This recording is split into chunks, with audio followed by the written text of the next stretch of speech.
not going to be happy. They're going to be working late. They're going to be lonely. They're going to have 7 cats and a couple of STDs. Ladies, if you don't settle for just any man now, you're going to be miserable. You're going to just have cats.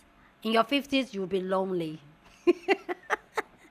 Hey people, how you all doing today? It's your girl Destiny here and welcome back to my channel. How you are doing? Hope you guys are doing fantastic. So today's video is a video of a pastor who stood on the pulpit and was telling women that now they think it's all fun and games now when they are just saying that, oh, they are single, they don't have the inconveniences of having a husband, and now they can go to spa, they can do whatever they want, that now they are enjoying the moment. But wait till their 50s when they are alone with cats, they don't have children, they don't have anybody to do life with, and in Christmas they are alone, that then they should come and tell him that they are winning. I just can't help myself just hearing this pastor, which is definitely a man, coming to tell women and give this fear-mongering about women, telling women that choose to be single by choice and even go childfree by choice, that they are going to be lonely and with cats. Please, I want to know what you think about the video, which we're going to play in a minute. Let me know what you think about this statement down, or what he said down in the comment section. Love to know what you think. But with that all said, guys, let's go check out this video. By 2 feminist women talking about how wonderful their life is because they don't have a husband, they don't have children. So they're showing, oh, today I slept in, I went to the spa, I went to Belize. They just talk about how nice their life is because they don't have the inconvenience of a husband and children. And these are young women who have been perpetually lied to. And I'm just telling you, if they do a follow-up at 50, they're not going to be happy. They're going to be working late, they're going to be lonely, they're going to have 7 cats and a couple of STDs. And then at Christmas, they're going to be all alone, very sad. And what they're not going to post is, I'm winning. Really? Like, for me, I find this video very, very interesting. I want to know what you think about this video down in the comment section, because this video got a couple of women talking, especially women that knows what they're talking about, okay? I feel like this is the fear that lots of the society and some men are putting in women, like, oh, you're going to die alone, you're going to be alone, you're going to be by yourself, you're going to have cats. What's wrong with having cats? They so want women to get into being in marriages, having children, and being in that situation. But always the fear is that you're going to be alone. That fear of being alone that they've inculcated into women.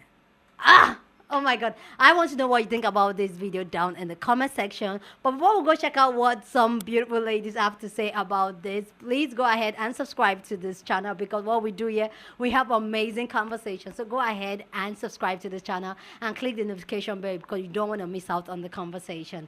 So with that all said, guys, let's go check out people's thoughts on this, and then I'll come back and share more of my thoughts. But I want to know what you think. I don't know, but it just cracks me up. Like, really?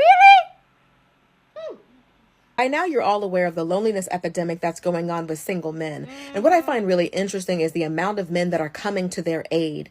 And rather than trying to encourage these men to be better catches, to encourage these men to be better partners, they'd rather try to guilt trip and shame women for not choosing them. Whether it's Tyler Perry saying, even if all he could do is pay the light bill, if he loves you, take him. And now you have this pastor. A pastor sounds like he's listening to these Manosphere podcasts. Even the pastor is saying that you're going to die alone. Yeah. Even the pastor is saying that you might as well get you some cats. You didn't get that out of a Bible, pastor, but you did get it from a podcast. Why not tell these men to be better? Why not tell them to be more emotionally intelligent and to help out around the house and to be caring and thoughtful and loving, and to not think that everything revolves around them? As soon as women start decentering men, you start seeing men from the pulpit to the parking lot, sliding down the wall, throwing up and crying and all of that. It's like, they'll do anything but change. They'll do anything but improve. They'll do anything but be a better mate. So now you have this pastor trying to guilt trip and shame women for not choosing these men. There's a reason why they're not getting picked. You tell women to pick better, and when we're not picking you, you get mad about it. It's because you're not better. Telling a woman that she'll be better off with just any of these men than being alone? There are worse things than being single. There are worse things than being alone. The worst thing is actually being with somebody that makes you feel alone. But here they are from the pulpit pushing on you. You know what? You better get somebody because you're getting older. So is he. And if he's worried about being older and being alone, then he better step it up. I'm not even a single woman, but it's exhausting to me the amount of people that don't believe that you can be single and be happy. They could believe that you could be a George Clooney and a Leonardo DiCaprio. You could be a bachelor in your 30s and 40s and 50s and nobody bats an eye. I bet he's having the time of his life. But if a woman does it, oh, I'm sure she's miserable. Not every woman is built for that. Not every woman wants that. But she's selfish if she doesn't choose that, because her life is all supposed to be about service and servitude to some dusty man. They hear you, pastor, but they're not buying it. They're not going to let you convince them that they're not happy when they know that they are. They would much rather be single and selective and waiting until they find somebody that's worthy of their choice than just settle for anybody because the men out here are lonely. They're going to stay that way until they make themselves better choices. There's a woman on here that has 2 dogs and they are absolutely adorable. And she takes really good care of those dogs. Like she bathes them, gives them these like spa treatment for the dogs. I'm talking about cooking steaks for the dogs. Like the dogs eat better than some human beings. And it's just a single woman just taking care of those dogs who treats them like they're her children. The men in the comment section, the way that they are jealous of literal animals, the way that these puppies have these men, they're boxers in a bunch. It is insane. But they feel like all that effort is wasted. Like, because they want one of them to deserve all that effort. Why isn't she making a steak for one of us? Why isn't she clipping our toenails? Why isn't she like, sir? Some of these men, they only think that women are here for their utility. You're only here to be in service to one of them. So if you're out here and you're not serving one of them, they feel like your life is being wasted. How dare you cook and clean and you're not doing it for one of us? Ciao. Follow up at 50, they're not going to be happy. They're going to be working late. Women's locker room talk is us talking about how we are less stressed on our own. Here's the thing, okay? My ex, I was married. I was already married. I already did the thing, right? The thing that I'm supposed to do. I did it. And I was doing everything.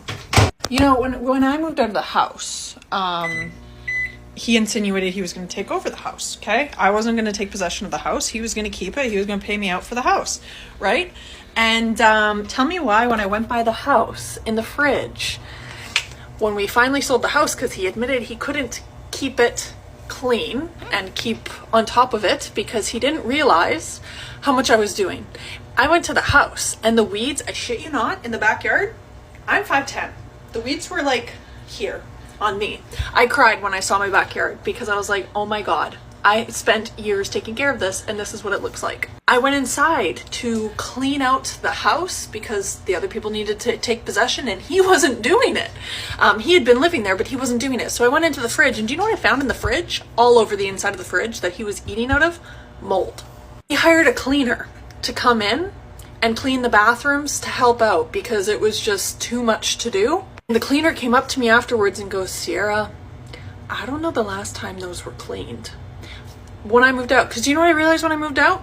For the 5.5 years together, I think he cleaned the bathroom once. He clogged the drain with his hair, shaving his head over the sink, but he cleaned the bathroom one time. We call this invisible labor, right? When I was with him, I got fed up because I used to do his laundry, my laundry, our son's laundry, all 3 of us, okay? I throw the laundry in the washing machine, put it in the dryer, take it out, go upstairs, fold all the laundry, put away his clothes in a specific order because he liked his clothes to be put away specifically, okay? And so I'm like, oh, I did all of the things. I checked all of the boxes because I'm sitting here going, I'm going to get yelled at if I don't. So I'm checking all of the boxes. I put away all of the clothes. He comes home and he complained about his underwear. The underwear that he had was put away and folded in a way he didn't like. And I remember looking at him and going, you're actually complaining about this right now? And he's like, well, I just don't like it when I pick it out and it looks that way. And I was like, you're actually going to complain right now about how I folded your laundry. He goes, well, I'm like, no. Let's get this straight right now. You're going to complain about how I went upstairs grabbed your laundry basket, brought it downstairs, put it into the washing machine, put the soap in, turned it on, took it out, put it in the dryer, turned that on, took it out, brought it back upstairs again, folded it, hung all of your clothes, and you're gonna sit here and complain that it wasn't the way you liked your underwear folded, the thing that goes on your hole? And he just stared at me, and I never did his laundry again. If something was thrown in my laundry, I got a separate laundry hamper. If something was thrown in my laundry hamper, I put it back in his.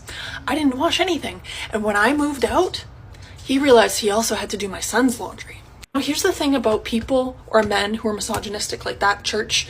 I wonder why in the last video I said that people in church culture tend to be misogynistic. I wonder where that's coming up, right?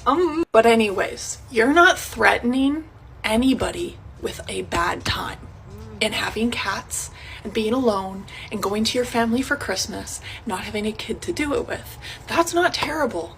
That's not terrible compared to that situation where you're doing absolutely everything. I was shoveling the driveway, okay? I'm mowing the lawn at 39 weeks pregnant, mowing the lawn, okay? Right at the end of my pregnancy, I'm about to pop. I'm mowing the lawn in 30-degree weather. 30-degree weather. Because here's the thing, do you know what happened? Okay, when I was 6 months pregnant, I had my dog pass away. It was very traumatic. Clearly a lot of traumatic things have happened to me, but my dog passes away on a walk, okay?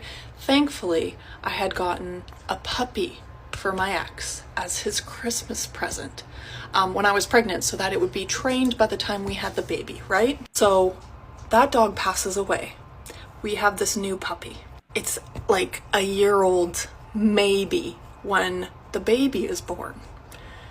Now, here's more, okay? I'm 3 months postpartum, and unfortunately, my aunt herself. So I'm dealing with all of that trauma, okay? All of those things going on. And do you know what my ex says? He goes, I volunteer at the dog shelter, and there's this really cute dog. And I go, I don't think I can take on another dog. And he goes, no, like, just come see her. You have to come see her. So we bring our dogs, because we had the dog that passed away, my old dog, this one down here that I still have. Her name is Callie.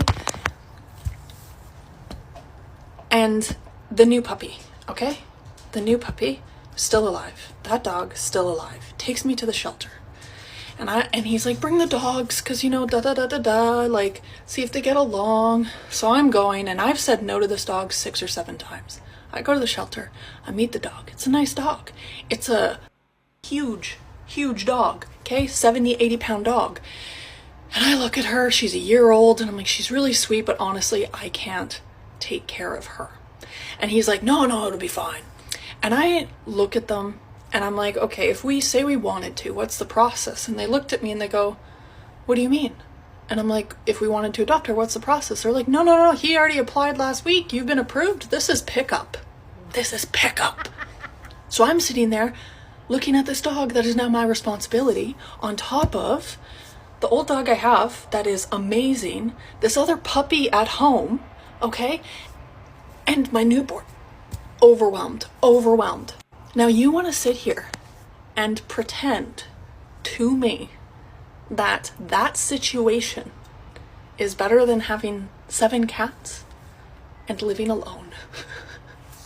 Because again, remember, during all of this, while I'm taking care of these 3 dogs, a newborn, I'm doing all of the laundry, I'm mowing the lawn, I'm shoveling the driveway, I'm making the food, and he starts a fight one time because after cleaning the kitchen, I put a candy in my mouth and put the wrapper on the counter. He goes, you really gonna do that?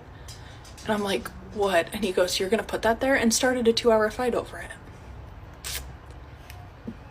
What part of that beats 7 cats and being alone? I'm sorry. I don't want to say I would even take an STI or an STD, but honestly, probably would rather take a Z-Pack for a week than be trapped in that for 20 minutes. Please let me know your thoughts about this conversation of how women are going to be lonely, how if they don't get a man, now they're campaigning that they're living their best life, but when it's time for Christmas, they're going to be lonely, they're going to have 7 cats, Let me know your thought about this. Please go down in the comment section and share your thought. And especially the fact that it's coming from a pastor. Let me know what you think. For me, the two ladies that shared this story, because a lot of people that are sharing this story. If you guys want a part two, I'll do a part two. Let me know down in the comment section. Okay, I need you guys to really listen really hard, especially women that are trying to educate younger girls and all that. Most of us were married or been married, been divorced, and we're telling you it's not worth it to settle for the bare minimum. It's not worth it to just settle for just anything just because you want to have a man. And yes, some people don't want to listen. They'll say, oh, you're married, you're on your own.